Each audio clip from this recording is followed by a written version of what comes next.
Bonsoir et bienvenue à tous. Voici les titres de ce journal. Drame à Dassazoumé, de nombreux blessés sont pris en charge au CNHU de Cotonou. Plusieurs membres du gouvernement, dont le ministre de la Santé, étaient au chevet des rescapés. La dracunculose est une maladie tropicale négligée, plus connue sous le nom de ver de Guinée. Elle est oubliée parce qu'éliminée. On fera un zoom sur cette pathologie. Et puis les relations entre belle-mère et belle-fille sont parfois synonymes de tension et même de conflit. C'est le plus vieux conflit du monde dû à une rivalité. Comment entretenir une bonne entente? On en parle.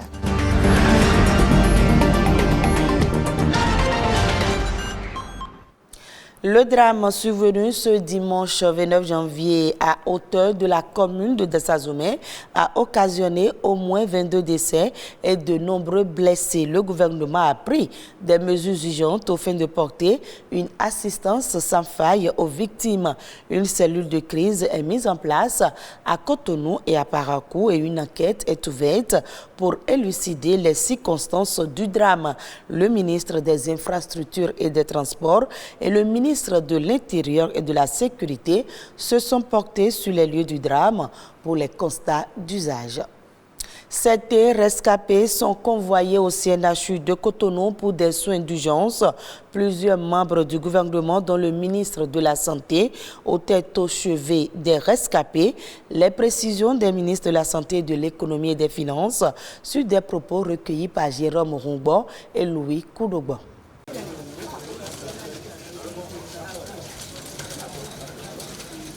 Effectivement, aux alentours de 18h, nous avons été alertés de l'accident malheureux qui est survenu à Dassa. Et aussitôt après, les équipes de santé ont été mises en branle aussitôt, déjà au niveau local à Dassa. Et puis après, au niveau central, nous avons déployé automatiquement le plan de riposte adapté à cet effet.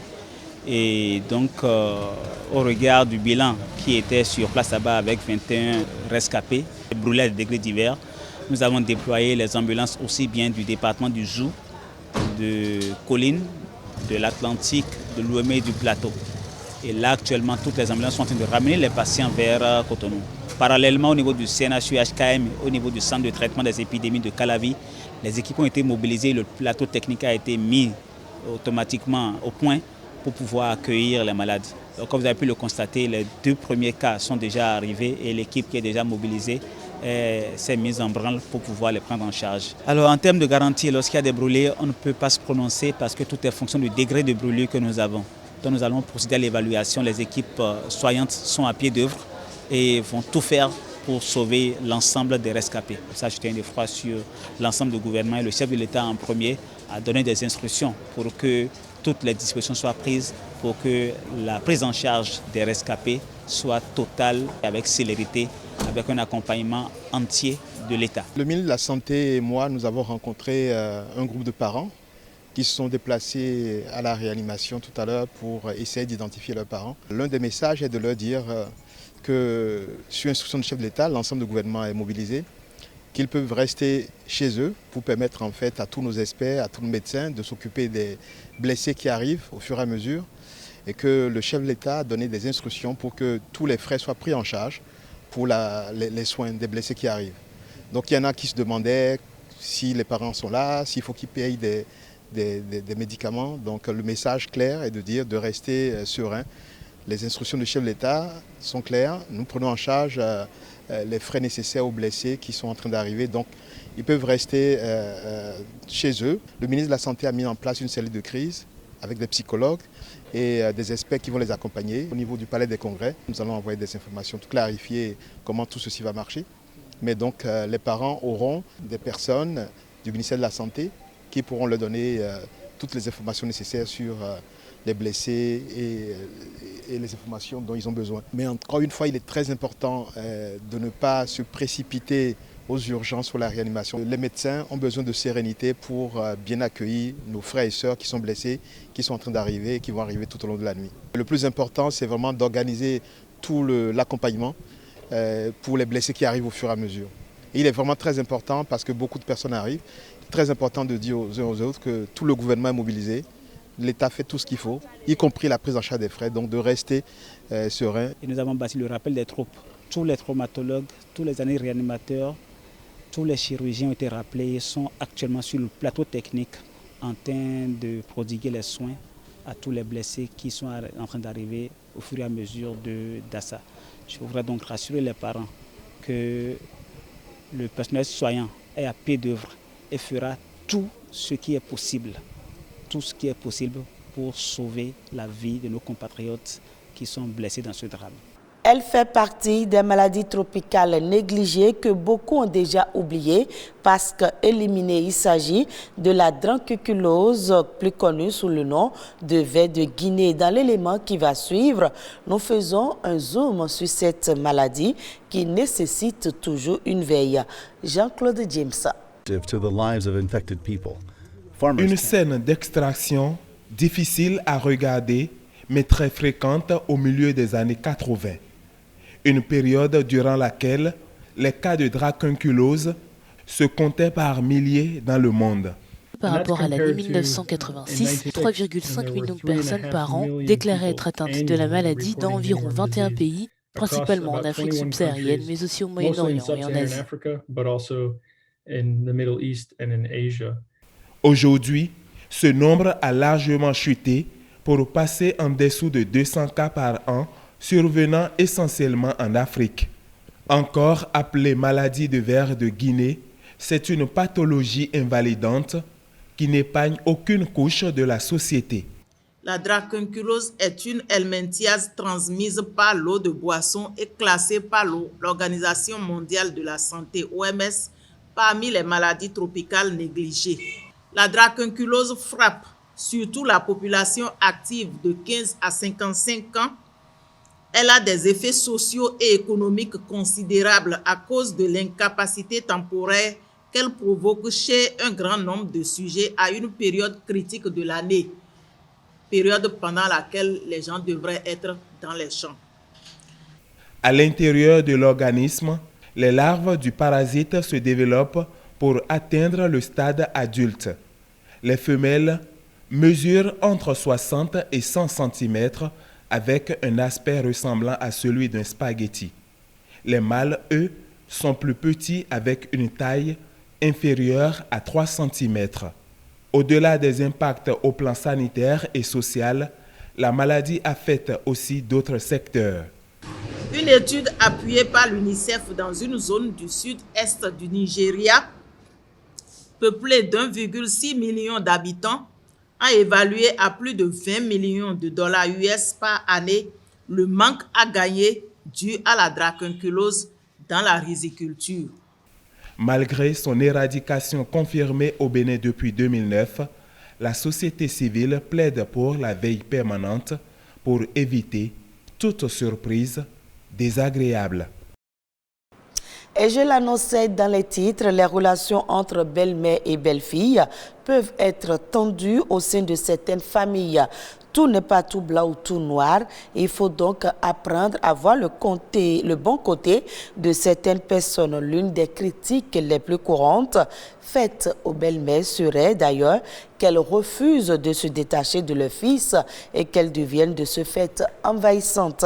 Quelles sont les clés d'une bonne entente entre une belle-mère et sa bru? Un spécialiste nous en parle au micro de Nadège Omolade Sani.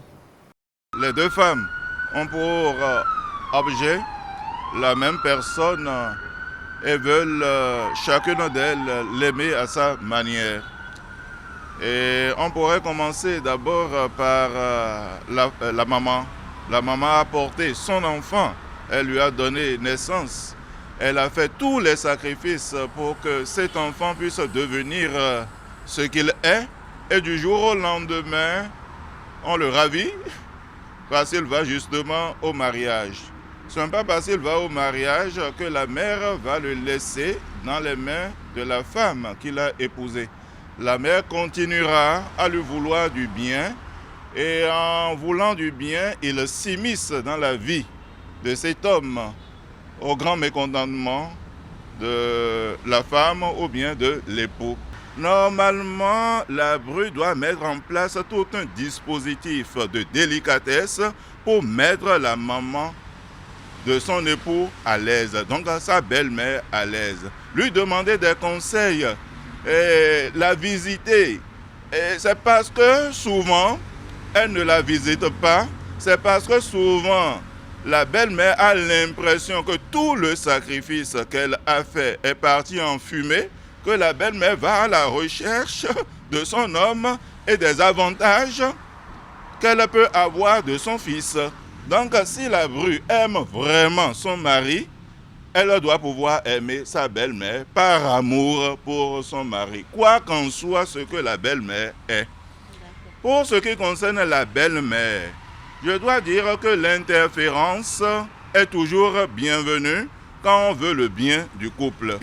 Mais elle doit savoir poser des limites, sauvegarder certaines limites.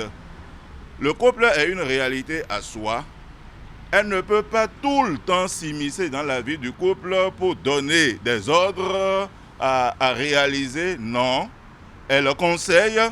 Et si bien des fois ces conseils ne sont pas pris en compte, qu'elle soit patiente.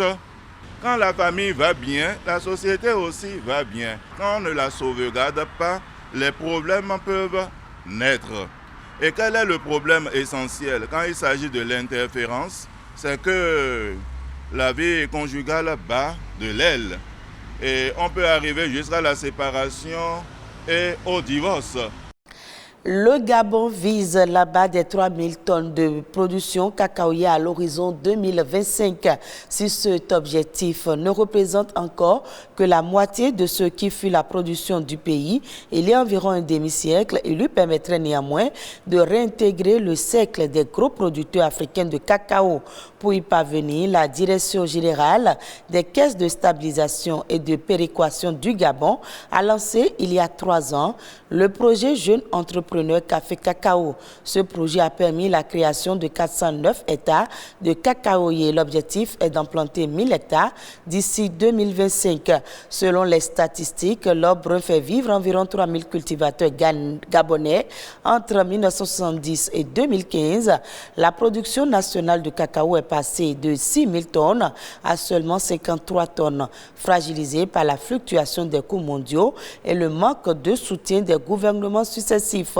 En 2020, elle était remontée à 109 tonnes avant de retomber à 53 tonnes en 2020 en raison des mesures sanitaires contre la COVID-19.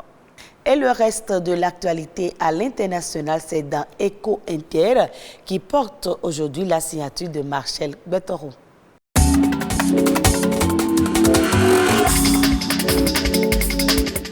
Le géant pétrolier norvégien prépare la vente de ses actifs dans le célèbre champ Agbani au Nigeria pour se concentrer sur des actifs plus récents et plus rentables.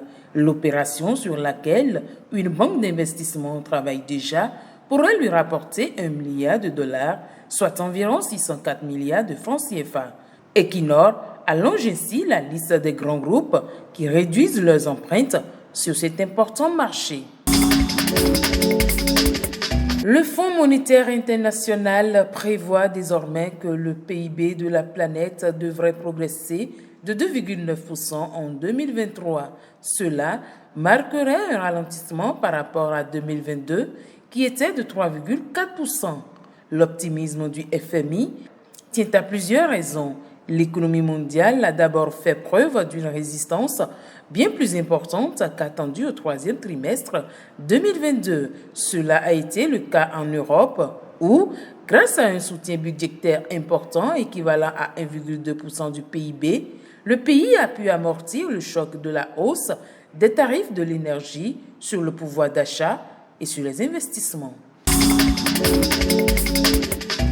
L'Afrique subsaharienne est à nouveau face au spectre de la dette.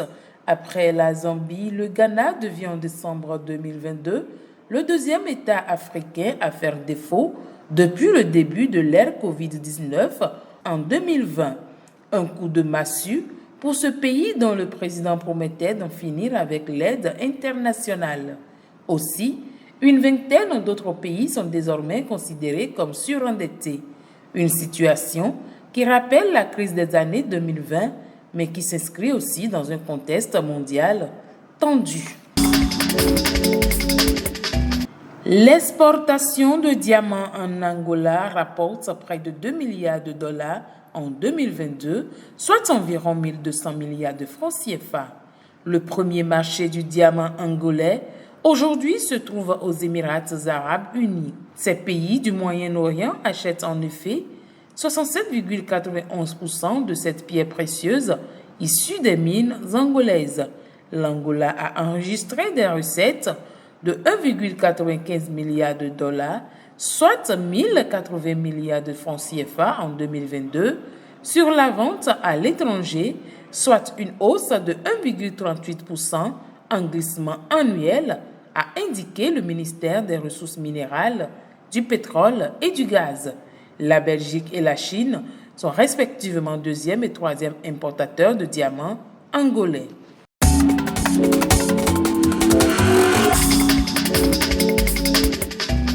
Et c'est la fin de ce journal à revoir sur le site de l'ORTB, www.ortb.bj. Merci à vous de l'avoir suivi et très bonne suite des programmes de BB24.